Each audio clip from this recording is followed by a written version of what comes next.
أعوذ بالله من الشيطان الرجيم بسم الله الرحمن الرحيم صلی اللہ علی النبی الأمی وعلیہ صلاۃ و سلام علیک یا رسول اللہ صلی اللہ علیہ وسلم۔ صحیح مسلم شریف کتاب کا سبق آج سے شروع ہونے جا رہا ہے۔ رب قدیر کی بارگاہ میں دعا کہ اللہ تبارک و تعالی اپنے حبیب کریم صلی اللہ علیہ وسلم کے صدقے سے ہمیں اس کو پڑھنے اور پڑھانے کی توفیق بخشے، اور پڑھنے والے طالبان علوم نبویہ کو ان احادیث نبویہ کو پڑھنے کے بعد علم نافع عطا فرمائے، اور علم حدیث کو سمجھنے کی توفیق و رفیق عطا فرمائے۔ مسلم شریف کتاب کا مقدمہ اور حدیث پڑھنے سے قبل امام مسلم رحمۃ اللہ علیہ کے تعلق سے چند باتیں آپ کے گوش و گزار کروں۔ امام مسلم رحمۃ اللہ علیہ تیسری صدی کے جن محدثین اور علماء راسخین نے علم حدیث کی تنقیح اور توضیح کے لیے متعدد فنون ایجاد کیے اور اس علم کی توسیع اور اشاعت میں گرا قدر خدمات انجام دیے، ان میں امام مسلم بن حجاج القشیری کا نام نمایاں طور پر سامنے آتا ہے۔ امام مسلم فن حدیث کے اکابر ائمہ میں شمار کیے جاتے ہیں۔ ابو زرع رازی اور ابو حاتم رازی نے ان کی امامت حدیث پر شہادت دی۔ امام ترمذی اور ابو بکر خزیمہ جیسے مشاہیر نے ان سے روایت حدیث کو باعث شرف سمجھا، اور ابو قریش نے کہا کہ دنیا میں صرف 4 حفاظ ہیں اور امام مسلم ان میں سے ایک ہیں۔ ولادت اور سلسلہ نسب ان کا اساکر الملہ والدین ابو الحسین امام مسلم بن حجاج بن مسلم بن ورق بن کرشاد القریشی، خراسان کے ایک وسیع اور خوبصورت شہر نشاپور میں بنو تشیر کے خاندان میں پیدا ہوئے۔ امام مسلم کی ولادت کے سال میں مؤخرین کا اختلاف ہے۔ شاہ عبدالعزیز نے اس کا سال ولادت 202 ہجری لکھا ہے، امام ذہبی میں 204 ہجری بیان کیا ہے، اور کسی نے 206 ہجری کو اختیار کیا ہے، مختلف قول ہیں۔ ابتدائی تعلیم سے فارغ ہونے کے بعد 18 سال کی عمر میں امام مسلم نے علم حدیث کی تعلیم شروع کی۔ متن حدیث کو انہوں نے انتہائی لگن اور محنت سے حاصل کیا، اور بہت جلد نشاپور کے عظیم محدثین میں ان کا شمار ہونے لگا۔ امام مسلم سرخ سفید رنگ، بلند قامت اور وجیح شخصیت کے مالک تھے۔ سر پر امامہ باندھتے تھے اور شملہ کاندھوں کے درمیان لٹکایا کرتے تھے۔ انہوں نے علم کو ذریعہ معاش نہیں بنایا، کپڑوں کی تجارت کر کے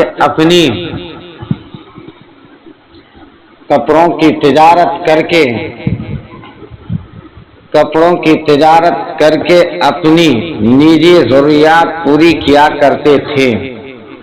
حافظ ابو الفضل احمد بن علی بن حجر اسقلانی متوفی 854 تہذیب یعنی ایک کتاب ہے، اس کے اندر شاہ عبد العزیز لکھتے ہیں کہ امام مسلم کے عجائبات میں سے یہ ہے کہ انہوں نے عمر بھر نہ کسی کی غیبت کی، نہ کسی کو مارا، اور نہ کسی کے ساتھ درست کلامی کی، یعنی سخت کلامی کی۔ علم حدیث کی طلب میں امام مسلم نے متعدد شہروں کا سفر اختیار کیا۔ نیشاپور کے اساتذہ سے اکتساب فیض کے بعد وہ حجاز، شام، عراق اور مصر گئے اور ان گنت بار بغداد کا سفر کیا۔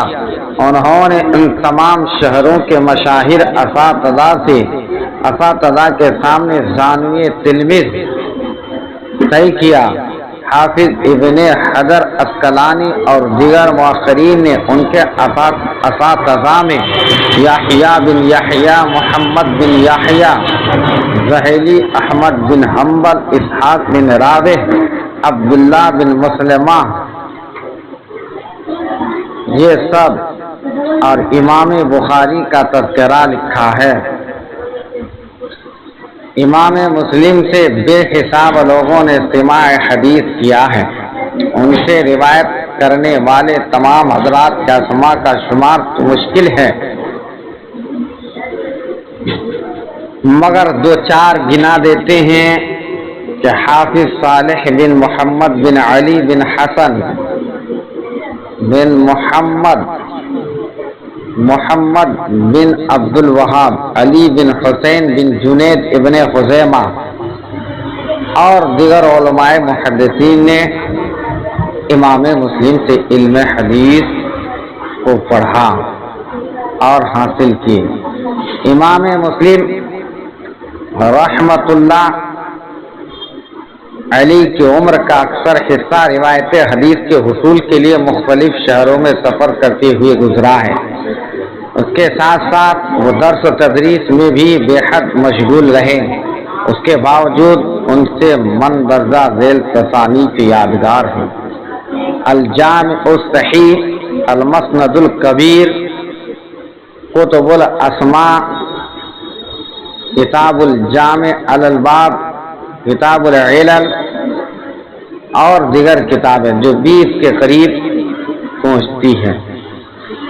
حافظ ابن حجر عسقلانی لکھتے ہیں کہ امام مسلم نے مسند الصحابہ بڑی تفصیل سے لکھنی شروع کی تھی، مگر وہ مکمل نہ ہو سکی اور امام مسلم وفات پا گئے، اور اگر وہ اس کو پورا کر لیتے تو وہ ایک ضخیم تصنیف ہوتی۔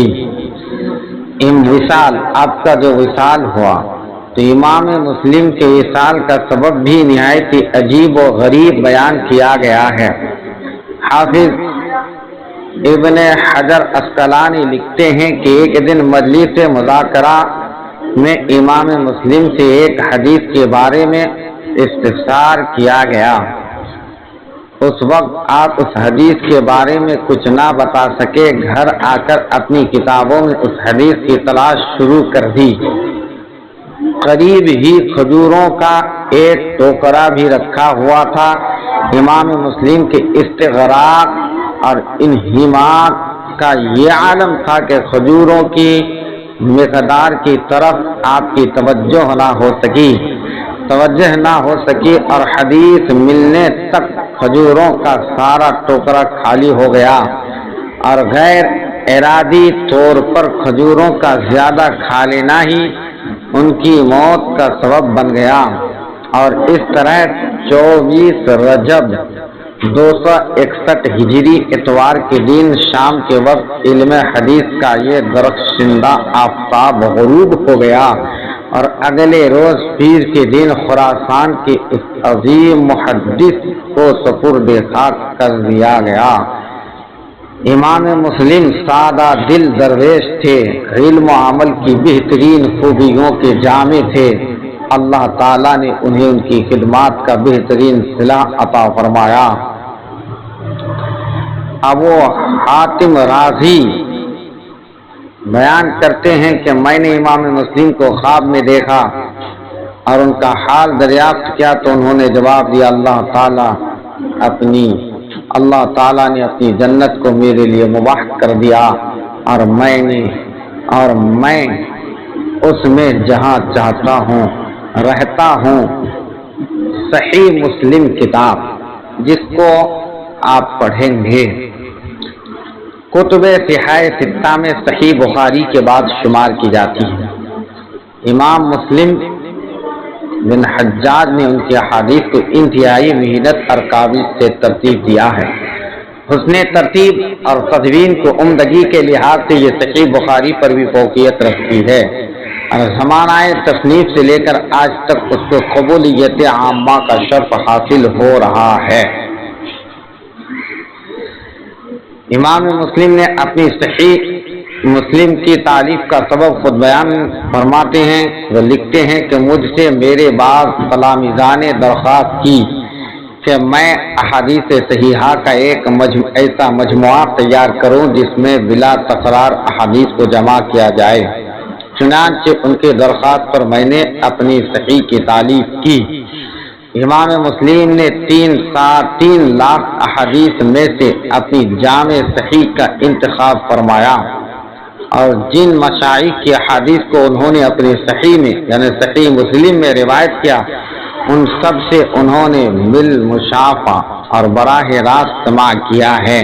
اور اس تصنیف میں انہوں نے صرف اپنی ذاتی تحقیق پر بھی اکتفا نہیں کیا بلکہ مزید احتیاط کے پیش نظر اس مجموعہ میں صرف ان احادیث کو لائے ہیں جن کو صحت پر اس وقت کے اکابرین کا اتفاق تھا، اور پھر اسی پر بس نہیں کی بلکہ تحقیق کے مزید کے لیے کتاب کی تکمیل کے بعد اسے حافظ عصر ابو زرعہ کی خدمت میں پیش کیا جو زمانے میں علل حدیث اور جرح و تعدیل کے فن میں امام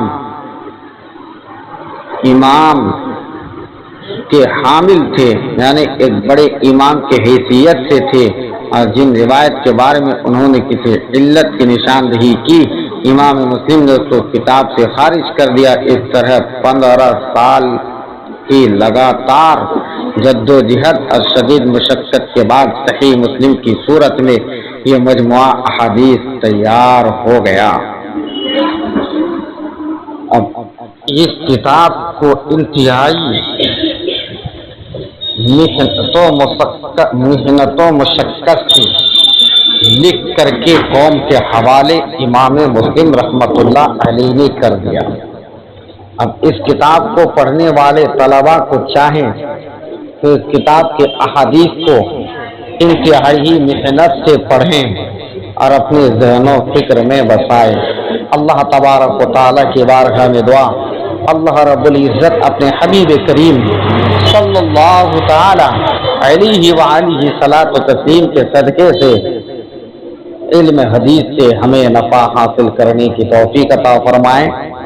صلی اللہ علیہ وآلہ صلی اللہ تعالی علیہ وسلم۔